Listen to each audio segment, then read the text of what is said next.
Hundreds of emperor penguin chicks that scientists feared had died after an iceberg broke off the Antarctic ice shelf have miraculously survived. The iceberg, which is around the size of the Isle of Wight, blocks the penguins' access to the sea near Halley Bay in Antarctica in May.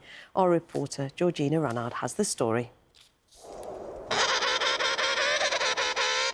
Majestic and proud, penguins crave a simple life. Find a partner, lay eggs, raise chicks. A good year is when mothers leave their babies for weeks, then return from the open seas bearing food.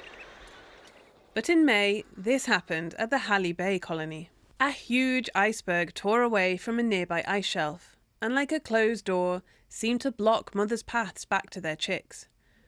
But it was Antarctic winter, meaning total darkness, and no way of knowing if the penguins were alive. I was dreading the fact that there wouldn't be anything there at all. These bergs are 50 feet high, so it would block off the access. Now the sun is back and the images are in. It doesn't look like much, but this brown smudge is proof that when it came to penguins versus iceberg, the penguins won. They're quite tenacious animals. You know, that berg's probably several hundred feet beneath the waves. They can dive down to 500 metres, so it's quite likely that if there's only a small part of it, they could possibly have gone underneath it.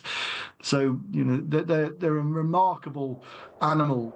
But like most animals in Antarctica, climate change is drastically changing the penguins' environment.